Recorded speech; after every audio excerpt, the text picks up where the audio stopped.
So yun guys, may bisita tayo ngayon galing Muntinlupa at dumayo pa talaga siya. From Muntinlupa, nag-commute siya hanggang dito sa akin sa GMA. At may gusto kayo shoutout, sir? Ben's Aqua Shop. Ayun, kilala mo pala si Bems, no? Sa mga hindi nakakilala kay Bems, yung pumunta ako dati doon na meron akong pinuntang saltwater. Siya yun, yung sila Bems Aqua. Tapos, ayun, baka mamaya pumunta rin dito yun kasi titignan daw yung shop. Tapos, yun lang, wala na iba, mga family mo, tropa mo. Yan. Yun lang. Maraming salamat sir sa pagdayo at yun. Libre shoutout para sulit naman, sulit naman ang biyahe. Alright.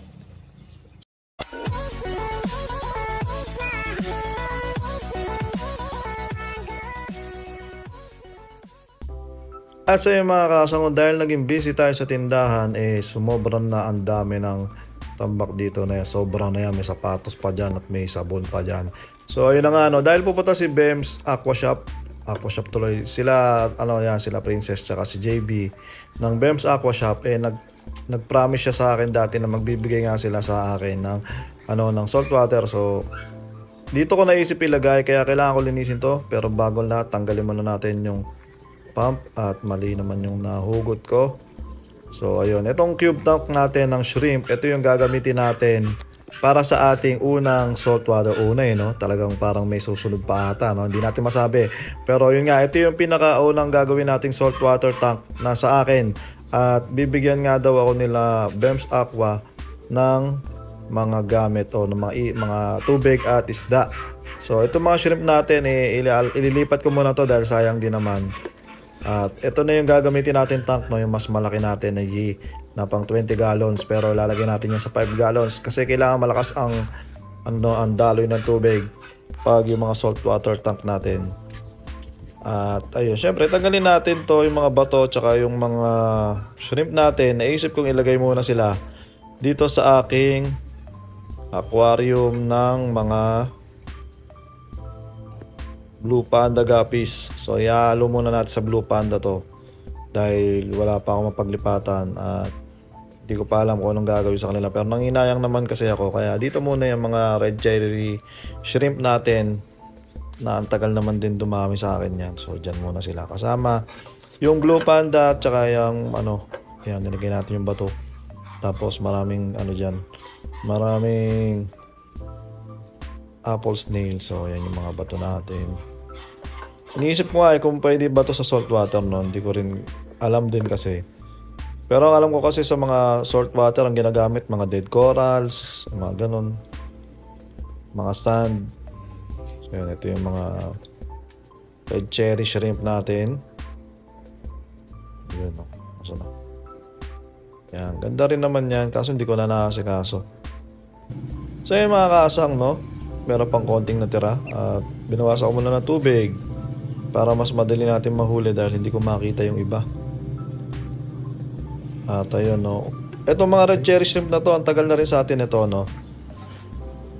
nakikita ko yan, namamatay yung malalaki, tapos may makikita ko maliliit ulit, pero hindi talaga siya yung talagang sumusobra yung dami, napapalitan siya.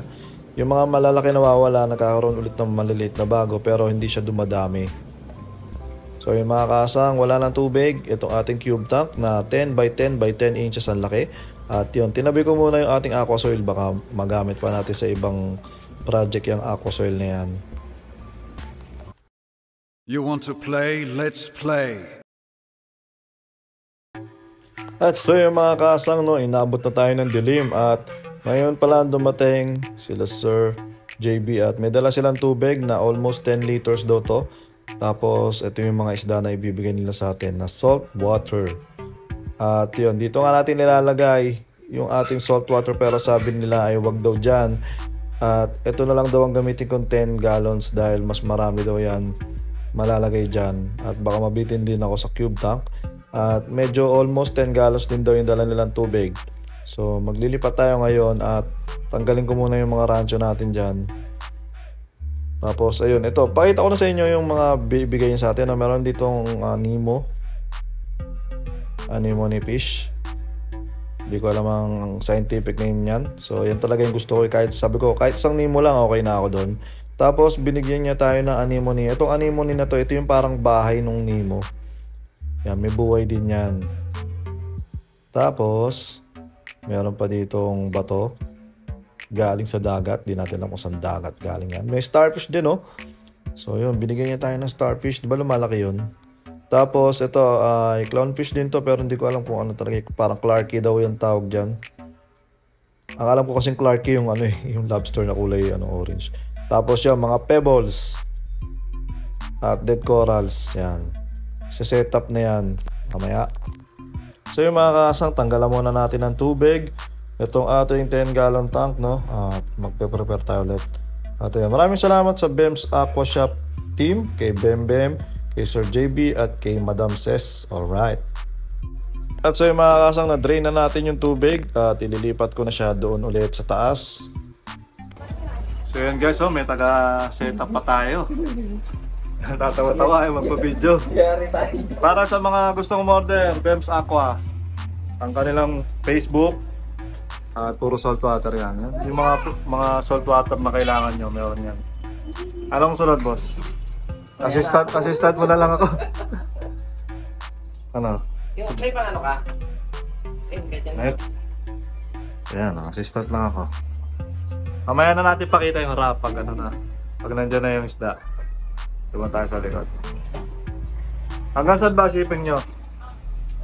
Hanggang saan? Nationwide na ba kayo? Kaya naman na. Luzon lang, Luzon. May courier naman na, kaso medyo masakit pa sa ulo. Hindi nyo pa Pero pag Luzon, simple na lang sa inyo. Oo. Victory liner, no? Mga ganon.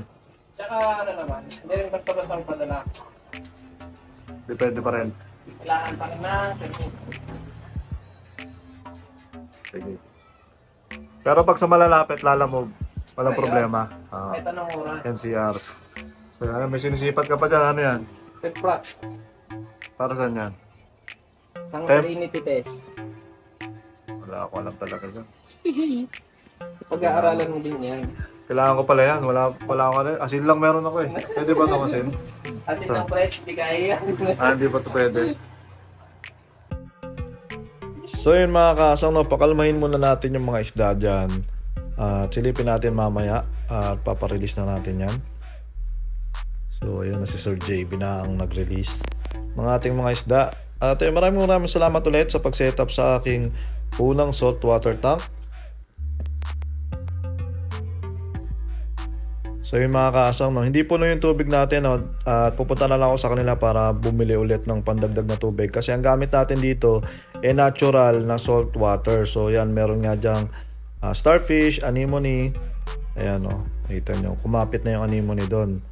Tapos yan, kailangan kasi medyo malakas yung flow ng tubig para gumagalaw-galaw yung anemone. Tapos nasa na yung mga isda? Ito yung mga isda natin, medyo nag-a-adjust pa. Ayan yung ating clownfish. Si Nemo, nakita na rin natin kung nasaan si Nemo, nandito rin. Tapos meron pang crab dyan, hindi ko alam kung anong klaseng crab o yan, shell na hindi ko alam tawag dyan. Pati yung isa natin dito parang na-stress pa ng konti. Pero mamaya balikan natin yan, tingnan natin kung kung makaka-adapt na sila agad, Yan, sobrang basic lang muna ng ating setup dahil first lang naman natin to. First try lang natin na mag salt water. Hindi ko pa rin alam kung paano to i-maintain talaga ng maayos, dahil wala pa rin ang mga tools para masukat natin yung salinity niyan. At ayun na, gumagalaw na yung crab. Ano matawag dyan? Susong dagat. At ayun na yung ating isang clownfish na lumalangoy-langoy na at nag-uunahan sila doon sa kanilang bahay na anemone. Ayan, parang nag-aaway pa ata ito. Ayan, nag-uunahan sa teritoryo ata ito. Ganda, Ang ganda ng kulay. Iba talaga ang kulay pag freshwater, Very natural lang. At ayun, tumira na nga dun yung isang maliit na si Nemo. Ayan, ang ganda pa rin, di ba? Tapos kung mapapansin nyo, medyo cloudy pa yung tubig natin, Kasi ganyan talaga. Pero pag nag-cycle yan, siguro mamaya o bukas, magiging mas malinaw na yung ating view dito. So babalikan natin ito bukas. At pakita ko sa inyo kung gaano kalinaw na itong ating saltwater tank.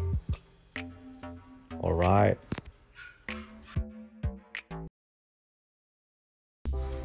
At sa yung mga kasang, kinabukasan na nga. At pansin nyo na ang clear na talaga ng tubig niya dahil nag-cycle na ng konti yan. Tapos yan, kung makikita nyo yung si Nemo, ang layo na niya. Dahil yung isang Clarkie natin, siya yung tumitira doon sa anemone. Nag-aagawan sila doon sa anemone. Tapos yung sobrang linaw na, kita-kita na natin tong Mr. Crab natin. Ano bang tawag dyan sa crab na yan? Ayan, ang linaw. Yung ating shell na crab.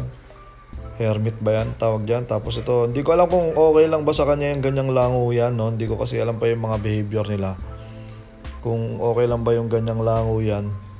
Tapos yun nga, ayun yung starfish natin nandun sa taas.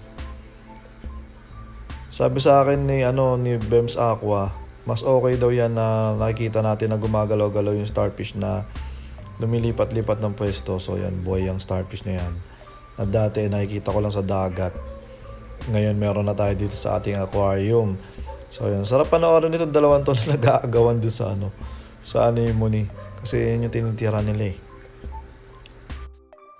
So yun mga kaasang, no, sa isang araw o bukas baka pumunta ako kila Bems Aqua para kumuha ng tubig kasi gusto ko sana mapuno to at ililipat ko rin itong pwesto nito dahil masyado siyang mataas at hindi nakikita ng mga bisita natin dito sa shop dahil nga setup talaga ako nito dito para may display tayo. So ayun, babaguhin pa natin yung pwesto niya kaya hindi ko muna pupunuin ng tubig. At yun, i-update ko lang kayo kung ano mangyari dito sa ating dito sa community tank natin na salt water. So ayun, nakaiga na siya dyan. At yan, pag-isipan natin kung madadagdagan pa natin to o kung mas maililipat natin sa mas malaking tank. At ayun, hanggang dito na lang muna sa video na to. Maraming salamat sa mga nanood. Fish out!